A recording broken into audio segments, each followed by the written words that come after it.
Welcome to Midlife Mastery. This is Brock Edwards, and I'm really excited for today's guest. We have Alison Jacobson, who is the host of Midlife Mavericks. She is a coach for Midlife Women and author of a new book called Daily Inspiration for Midlife Women, A Guide to Peace, Joy, Confidence, and Abundance. And I'm very excited to have Alison on as a guest because we share a very similar view of the power and excitement and joy of midlife.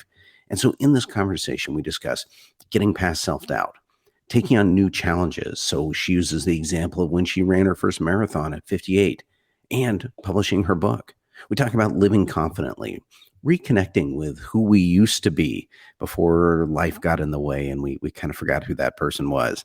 We talk about approaching new things with a sense of wonder and a sense of vulnerability, the fear of not being enough, and having the courage to be vulnerable and live an imperfect life. So Alison's expertise is with women, but I got to say, everything we discussed applies to men too. And so you can find out more about her at her website, which is alison-jacobson.com. But if you are ready to play bigger in midlife, well, let's get started.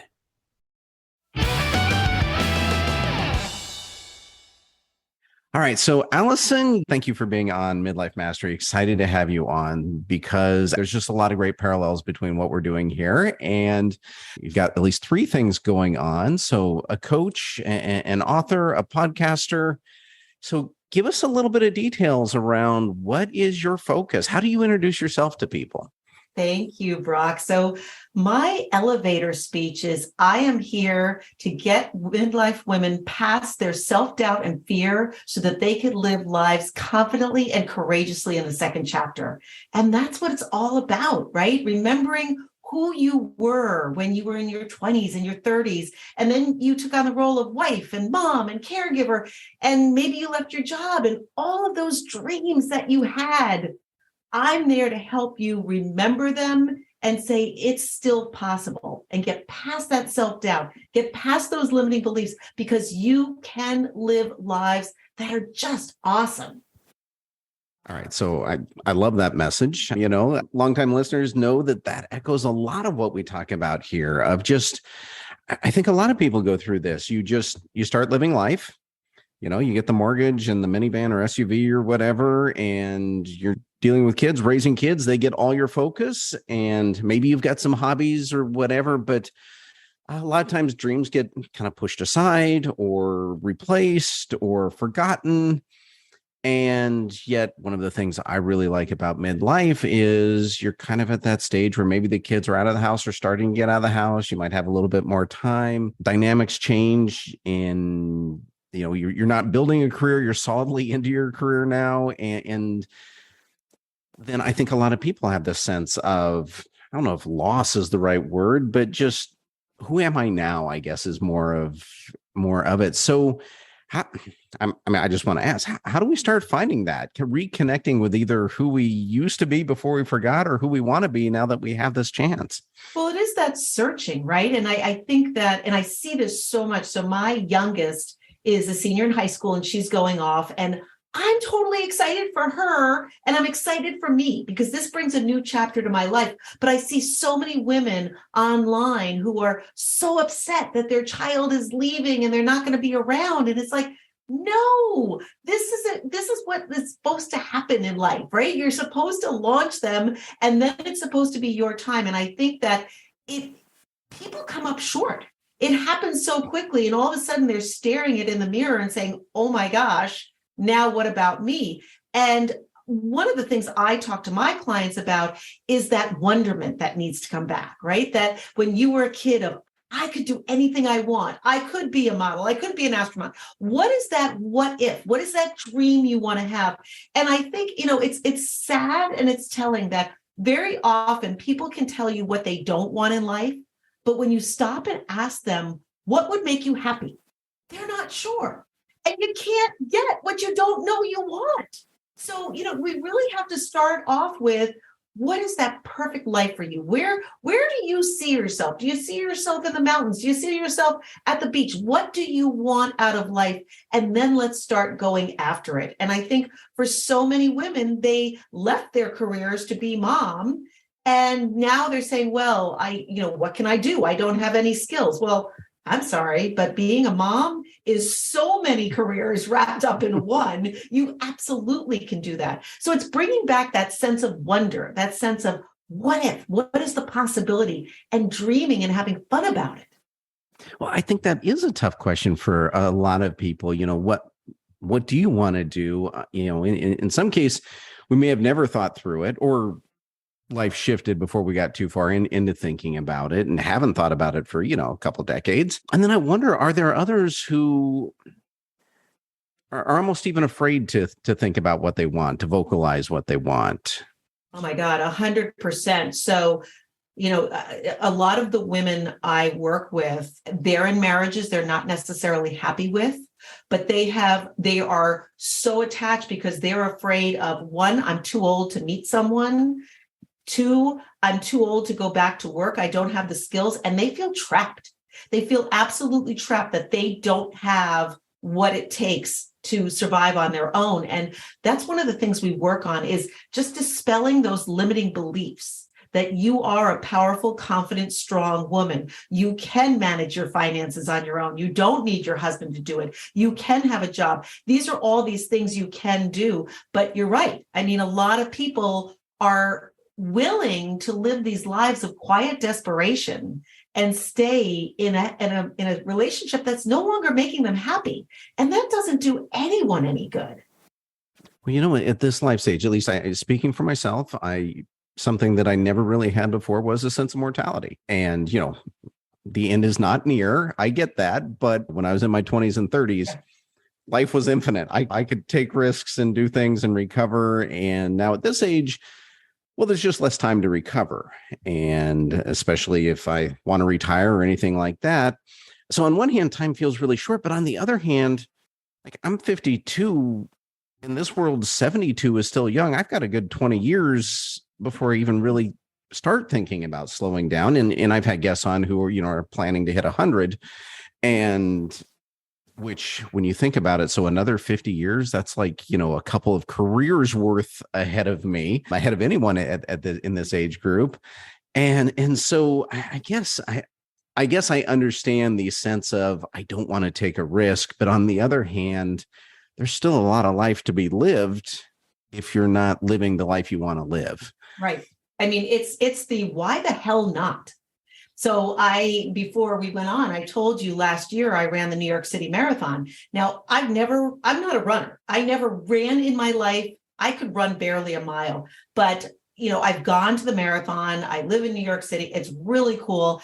And I said, I'm going to do it next year. Or no, at that time I said, I'm going to do it when I'm 60. I'm like, what? That's a cop out. That's 4 years from now. If I'm not going to do it now, I'm not going to do it then. And so I decided I was going to run the New York City Marathon, and I started training, and I was like, of course I can do this. There's no reason I can't. And when you finally start stacking up those little wins and those little goals, you start understanding you can do anything the hell you want. Well, one of the things I've talked about with a lot of guests is, when we're young, it feels like we're less afraid of failure, less afraid of taking on something new, maybe even looking foolish. As adults, I don't know, it's like we feel like we have to be experts, like we can't not know how to do something. And maybe that's a parent role. I don't know what it is, but I do get the sense that there is a lot of trepidation about taking on new challenges, just because, you don't want to look like the new person. Right. And so tell us, like, going from I'm not a runner to what the heck, I'll run a marathon. I mean, there had to be kind of a little bit of that. What am I doing? How do I do? Do I look foolish? What is this? How'd you make that leap? I have to tell you, I approached it with a sense of well, first of all, my husband, I went home and I said, I'm going to run the New York City Marathon. He's like, oh, I don't know, honey, that's a lot. And I said, watch me. Like, that's all it took, was just somebody challenge me. But then I approached it, and I approached everything I do in life this way, with a sense of wonderment and with a sense of vulnerability and humility, that I don't know what I'm doing. So when I first started, I didn't know what I was doing. And everybody's like, well, what training program are you doing? I said, I'm doing the Forrest Gump training program. I'm just running. I don't know. And so I would start. Now, what I can tell you is that I ran on the team First Candle. They are a charity partner of the New York City Marathon that addresses sudden infant death syndrome. And my son Connor died 25 years ago from SIDS. So I was doing this in his honor. I was also doing it in memory of one of my dearest friends who passed away the year before. And getting back to that feeling of mortality, it's like, I'm doing everything I can right now. So I created this picture, this 8x10 that I would put on the treadmill. And it was Connor on one side. It was my friend Barb on the other. And it was this kick-ass woman who was running. And I'm like, I can do that. And I literally just started doing that. And then I started following a couple of Instagram. And like I said, I came about it from a sense of humility of I don't know what I'm doing. So I'm just going to follow what everybody says. But then the limiting beliefs kicked in. And I would be running outside and I'd be passing people and I would think, wow, he's a real serious runner. She's a real serious runner. Like they looked like runners. And one of my friends said, Alison, you just ran 7 miles. You know, you are a runner now. And it didn't dawn on me that I could call myself a runner. I felt, this imposter syndrome kick in that I was doing, and even to the moment I crossed the finish line, I don't know if you can see it in the back, I've got my medal hanging on my wall. I was still saying, I don't know if I'm a runner. And it took a while. So I think you're right. We get to a certain age where we feel like we have to know everything. And the biggest thing is to come about life and everything you do with a sense of humility, vulnerability, and wonder. And be willing to ask for that help. Be vulnerable enough to say, I don't know. Help me out. Let me learn from you. And that's when you start growing. Well, one of the things you just touched on there was identity. And I'm fascinated by identity because it changes how we think about ourselves, right? The idea of, I don't know if I can call myself a runner yet. I'm sure I just finished a marathon, but I don't know. And especially for something like running where you don't have to pass a test or anything. You can just call yourself a runner. No one's going to fact check you on it. But I remember years and years ago. So I always hated running. And when my daughter was born, I just switched to running from cycling because I could go ride my bicycle for 2 hours or run for 30 minutes and get about the same level of workout. And so I switched to running. But I remember having to consciously focus on this identity thing of, because Brock, the non-runner, just wanted to stay in bed. But so I had to think about, well, what would a runner do? Well, runners run. Well, I'm a runner. All right. So I'm going to get up and run. And I don't know. I just think there's something so powerful there that either whether we do it intentionally on the front end or just as we start doing things over time, we start taking on that identity of, yeah, this is something I can do. I could start a business. I could be an entrepreneur. I could go back to school, whatever it is in this midlife shift. I don't know. I think one of the scary things is taking on the new identity because we don't think of ourselves that way and don't even realize that, yeah, we can, we will, we'll do it. So that's more observation than question there. So congratulations on finishing the marathon. Thank you. Thank you. It was the most incredible experience of my life because I take on a lot of goals in my business life and my personal life, but I've never been a true athlete. And so to take on this, and so I turned 57 2 weeks before the New York City Marathon. So I'm like, okay, I was 57 and I finished the New York City Marathon. So it just was something that once again gave me that reinforcement. But, going back to what you said about identity, it's so true. Like I have so many women I work with who, once again, aren't in the workforce or going back to the workforce. And I had this one woman who her home was beautiful. And as a hobby, she would help her friends decorate their home. And she wanted to be an interior decorator. And I said, you realize you're doing that already? She's like, well, but that's just friends. And I said, okay, here's the first step. I want you to create business cards that say you're an interior designer. And then I want you to go to a party and I want you to introduce yourself to 3 people as, hi, I'm an interior designer. I said, that's how you start your job. It's embodying that, but you're right. Like we're so afraid to say who we are because of feeling judged or inferior. And there's where the self-doubt comes in. It's incredible. So I love that approach that I'll use the word pushed, you encouraged, got her to take on that challenge of really being confronted with having to think about yourself differently to introduce yourself. And so how did that work for her? She's an interior designer now. And it's those small steps, right? Like sometimes you just take that jump off the diving board and you're going to pray to God that there's water under there. But sometimes you have to step in. And oftentimes when we have that self-doubt, we just have to take those little steps and get those little wins. And it's amazing. Well, some of the advice that I'd heard before I started podcasting, which actually really helped with it, is the idea that if you're not embarrassed by your first efforts later on, you waited too long to get started. Amen to that, right? It's so true. Yeah, you no one's going to start an expert, and you've got to start somewhere, and that somewhere is probably right where you are today. Right. Well, so very funny. I've never shared this story, but my business partner and I have been together now for 15 years. And literally my company's evolved. I started out working with child safety because my son died. And then I went into special needs, and then I've evolved into family safety and now working with women. But the entire time we would learn as we go, right? Like she taught herself HTML. We taught ourselves so much. And we always think about, and this is dating myself, the episode of I Love Lucy, where they're in the chocolate factory and the chocolate's just coming out. And it's like, you're going to figure out what to do to keep those chocolates keep coming. And that's always us. We're like, okay, the chocolate line is going faster. But it's true. You just have to keep going and you figure it out as you go.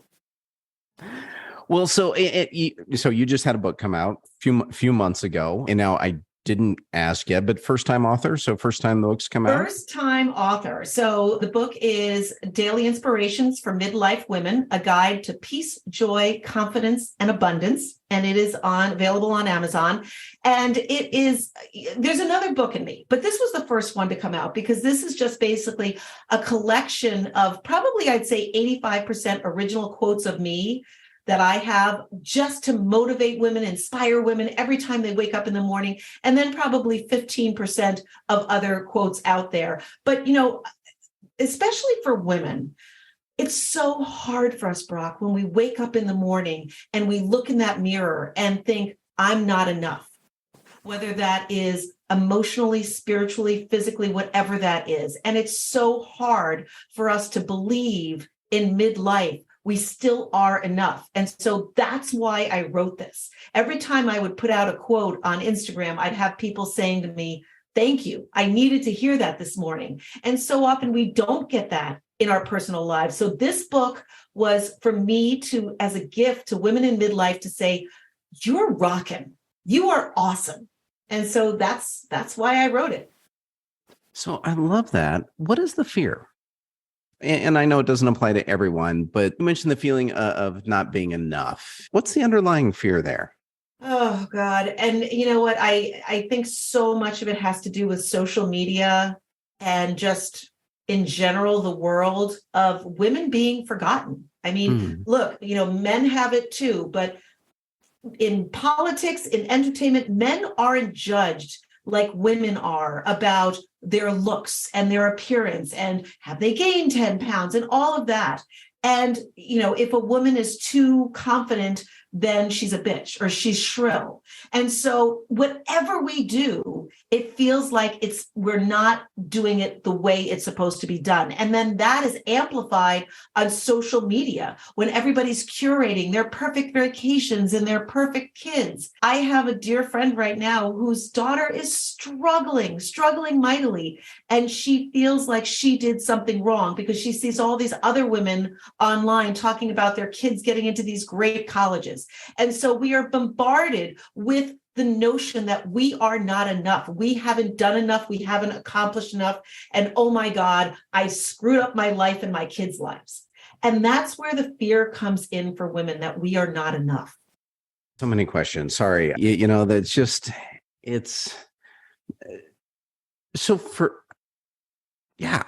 kind of hung up there because that is, well, one, untrue.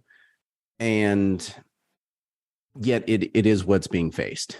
And so how do women take back that narrative? I think I really do feel like it's happening more and more. And I talked about this on my podcast, that more women are coming out and saying, I am enough. I mean, look at Jamie Lee Curtis. Jamie Lee Curtis is very happy showing who she is and what she looks like. And we need to have that more. I think even, if you have kids, I'm sure you know the Jack song about Victoria's Secret. I think that more and more we are pulling back the curtain on what is real and what is not. And being a size 10 is normal. It's not normal to be a size 00, and it's okay. And I think that the more that we can, I tell women all the time, start being more particular about what hashtags, what people you follow on social media. If it is all these women that are talking about makeup and anti-aging, stop it. Look at things that are inspirational, motivational, things that you care about deeply and truly. And that's how we start feeling better about ourselves, because we can't keep looking at what's being fed to us by the media and by our friends, because our friends are scared too. And that gets back to the vulnerability, right? Like, I went through a horrific divorce. I was the primary breadwinner. And then unfortunately, when I went through my divorce, it took every dime from me to get this divorce. And I had to declare bankruptcy. And I live in a very affluent area where you don't talk about that. Like, it's the McMansions and all of that.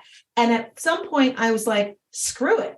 I'm talking about this. And I started opening up about the realities. And all of a sudden women were like, oh, I'm like that too. I can't believe you're admitting it. And as soon as somebody cracks that door open, I mean, that's what happened with the Me Too movement, right? Somebody cracked that door open, and it just takes a few people to start feeling it's okay to talk about how I feel. It's okay if I have gray hair. It's okay.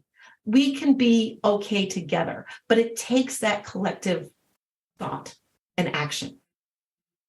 Yeah, I can certainly see that. The social fear, not only worried about not living up to whatever's being presented by others, but also the concern that you're being seen as not living up to that standard. And isn't that an interesting dynamic? And I know we all experience this because we are all drawn to authentic people, vulnerable people. Like, we see the strength, we see the power. Those are the people we want to be around, and real people. And yet, even though we know that those are the people that we're attracted to, that we would want to be around, hang out with, talk to, we all struggle with how much of me can I really show? How much before I'm judged or found out, or whatever our particular concern is. And yet, and that's kind of the essence of this whole middle-age thing that we're talking about. Like, even taking on new hobbies can be scary because we don't want to be seen as kind of the newbie. And there's like no risk to taking on a new hobby. Like, who cares? And but I do think we get better in midlife about this. Like, I look at my daughters who are 20 and 17, and the drama and the crisis of, the perfect picture and feeling great and not feeling stupid. And I think at some point, at least for me, I got to the point, I was like, I don't care, right? I think that happened a lot also with COVID. Like, before COVID, go out without makeup on. And now I had a mask on, it didn't matter. And so now I'm walking around without makeup on, and I don't care anymore. It's okay. And so I think that happened. But yeah, and I think it's so important. I was so glad we connected, right? Because to find those people that are truly authentic, that you can be yourself and establish these relationships, that's what it's about. Yeah, I would definitely agree with that. In fact, you talk about the curated image on social media. I just remember I had a guest agree to do a podcast with me once because he went through my social media trying to find out who I was about. And, I had pictures of like my lawnmower under 18 inches of grass after I got back from vacation. And it was just real. It was the most non-curated life. It was just random stuff. But yeah, there's just so much power there, I think, to being comfortable with that imperfection. And, we've been talking actually before we started recording a previous podcast that I did, which is on hiatus, called Imperfect Action, really came from a quote that I did for myself, which just a maxim of imperfect action meets perfect inaction. Mm-hmm. doing something beats not doing anything, but not doing it perfectly. I'm semi-reformed perfectionist, and it's easy for me to get hung up on, in my mind, until I do it, it's perfect. But doing it makes it, that's when the perfection falls apart. And so how'd you overcome that? I'm curious. Yeah. So several things. One is just life slapping you enough times to realize you're just getting in your own way. And then there's other things, like I named it imperfect action because, in part, to remind me, just get it out there. Stop worrying about what other people think. Stop worrying about what you think about it, and just get it out there. And I had a built-in excuse, right? Like, it's called imperfect action. Like, no one's going to hold me to perfection. Years before that, I did a blog called Fool with a Plan. Love it. From one of my favorite quotes, T. Boone Pickens, a fool with a plan can beat a genius with no plan. Yeah. And same thing. Like, no one is going to worry about me being the unquestioned expert when fool is in the title of the blog, right? Like, me especially. But I really truly believe in my heart, people don't want to be around perfect people because it's just too much stress. Like, I want to be around someone like me who, whatever, and I think genuinely that's what people want. They want people that they can relate to. Yeah. So, well, let's talk about that relating to, because midlife is a time of, I think it's a fantastic time of shifting, of figuring out who you are, remembering who you are, having opportunities to go explore that we didn't have before. And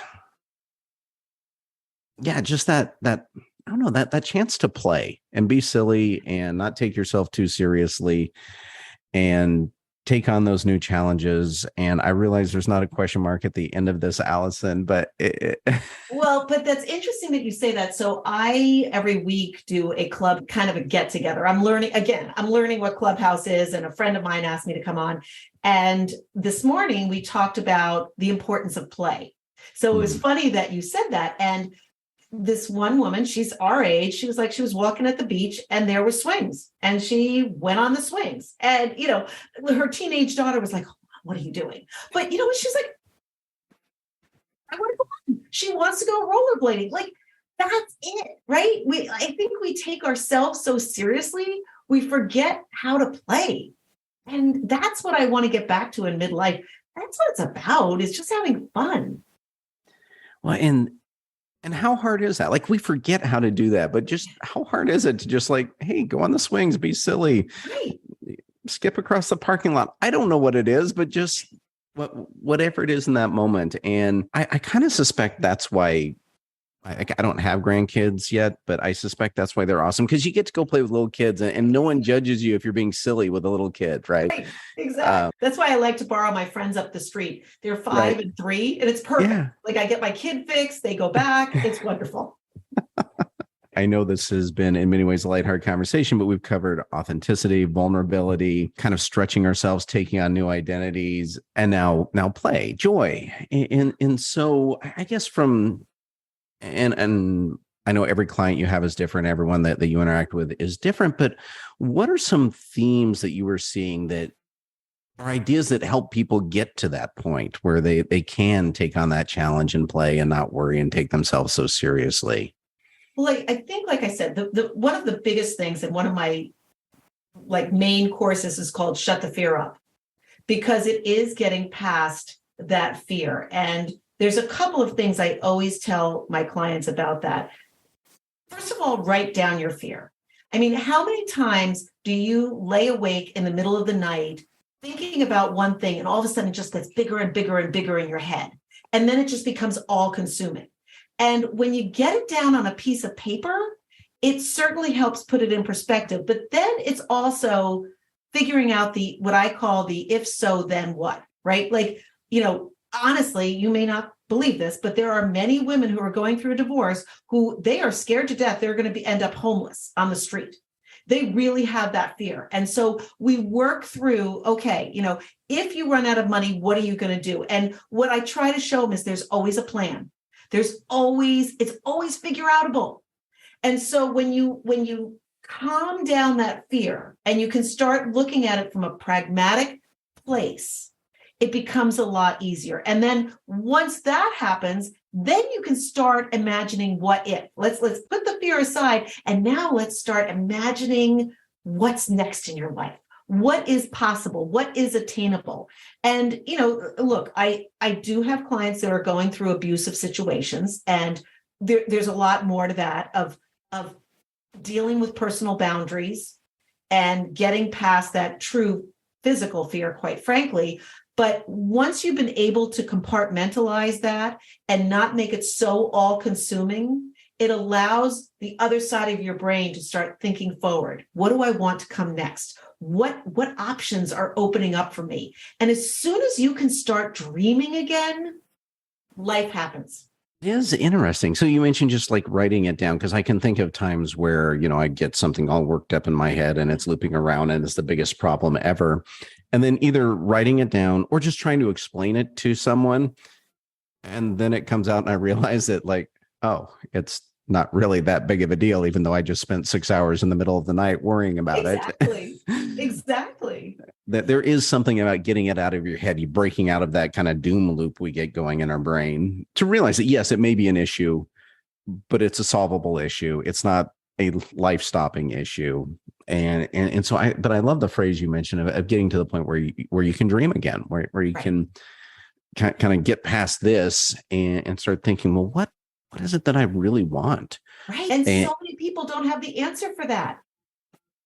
And I suspect so many just haven't even asked the question. Or anyway, I mean, we kind of started the conversation around there, like, hey, either afraid of the answer, haven't asked the question, don't know where to go with it, worry about what it might mean if they actually got what they wanted. Right. Yeah. So, I think that's another thing. So many people, I just ran a course called Confidence Equals Cash, and teaching women how to manage their money and not be afraid of it. Right. Not putting their head in the sand and forgetting about it. But so often, if you'll ask somebody, they'll say, I don't know, I want to make $50,000. Well, why? What does that give you? Does it give you peace? Does it give you joy? Does it give you adventure? What does that bring you? And it's when you start delving into what somebody really wants, that's when the magic happens, when they can really pinpoint what it is they want in life. How does a gentle listener do that? Like, if they haven't thought about it before, and we've kind of been touching on it, but do you have a process, or, I do. The first thing is I'm a big one on journaling. Because I can guarantee you'll look back in 3 years and say, I can't believe how far I've come. But the first thing is to write out, what does that perfect day look like? And it's getting real specific of, where are you waking up? Are you waking up in a condo, in a house, in an apartment? Where? Is it the beach? What's the weather? What do you smell? Who's with you? Like, where do you go once you wake up? What are you eating? Because as soon as you can start really honing in on every specific, you can start going after it. If you don't have a plan, if you have some vague vision, nothing happens. You can't reach a goal when you don't know what that goal is. Well, it's very true. And now I know for some people, the idea of having a goal is concerning, because then it limits other options. Like, if I pursue this, then I can't pursue that. And I'm pursuing neither. So, but don't worry about that. Right. Well, and as I said, I work a lot also with women who I help them in their businesses figure out their business strategy. And so often when I say, well, who's your audience? Well, it's this and this and this and this. And I'm like, no. You can't speak to everybody. You can eventually, but you got to have a clear, concise plan. And so it's the same thing with our goals, right? For last year, I had 2 goals: write my book and run the marathon. Did it. Okay, what's my goal now? And you really do. You can't focus in 3 or 4 different directions. It's just not possible. And so I always talk about, it's like those New Year's resolutions, right? Everybody says, I'm going to lose weight. What's your powerful why? Why do you want to lose that weight? Because when you start having failures and setbacks and reaching your goals, if you don't have that powerful why, you're going to give up. So what's that powerful why? I think that's a lot of what gets pushed aside when we're dealing with, once we hit our 20s or whatever, and we forget about our why, or maybe never fully developed it. And I love that your goals were 2 things. There were 2 big things. but they were very quantifiable. Write a book. Did you? Yes, no. I mean, you totally know. And both of them are big and take work, but it's not I need to figure out my life's purpose today. It was just some big, cool things that you want to do. And you had very, very strong whys, which you've already shared on why you want to do both those things. So anyway, I think that's a great reminder. We don't have to solve all our world's problems, all our life's issues, but we have this great opportunity to start taking on some of those challenges that we've always wanted to do, been afraid to do, didn't know we wanted to do. And now we think about it and go, that actually sounds really cool. I would love to be able to say I did that. I would love to experience that. And I think, look, there are some logistical things. I mean, when you were young, you may have wanted to play in the NFL. Okay, well, at 50 some odd, you're not going to play in the NFL. However, could you find a pickup game of flag football? Can you coach? Is there something that you can do? What was the feeling behind what you wanted to do, and how can you recreate that feeling in some way that is doable? We kind of start wrapping up here. I want to just touch on the book a little bit more, if you don't mind. And so, great title, Daily Inspiration, and you had mentioned that it was kind of quotes you'd use to kind of motivate yourself and get yourself going and sharing those with others. And so, let me ask you have a podcast, you have people you talk to. What has been the response, or what for you? Kind of what's been the best response? The coolest thing is to see clients who have just blossomed and to see the excitement. I whenever, again, when I talk with a client or when I see somebody on the street who's read my book, to see them light up and see the possibility, that's what's so cool. I said, I worked with a woman who had been physically abused. She's now gone on and she works for the Domestic Violence Crisis Center speaking. That's cool. That's really cool. So I adore when I see women, and I say this every morning to myself. I am so grateful that I can make a living at inspiring and motivating women to live their best life and to not be scared. Just freaking do it, man. Well, that feels like very much a mic drop moment right there, Alison. So if people want to find you, already mentioned the books on Amazon, where else can people connect with you? So you can go to alison-jacobson.com, and that's ALISON-Jacobson, JACOBSON.com.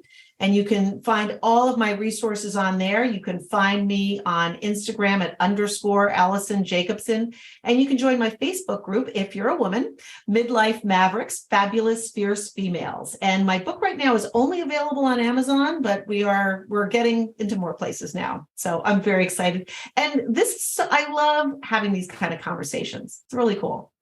Yeah, they're definitely the best. It's always great to connect with people. There's a lot of downsides to social media we're talking about, and yet I've gotten to meet so many awesome people through social media that I can't be totally negative about it, Yeah. Well, thank you so much for being on today, Alison. This has been fantastic. Thank you for having me.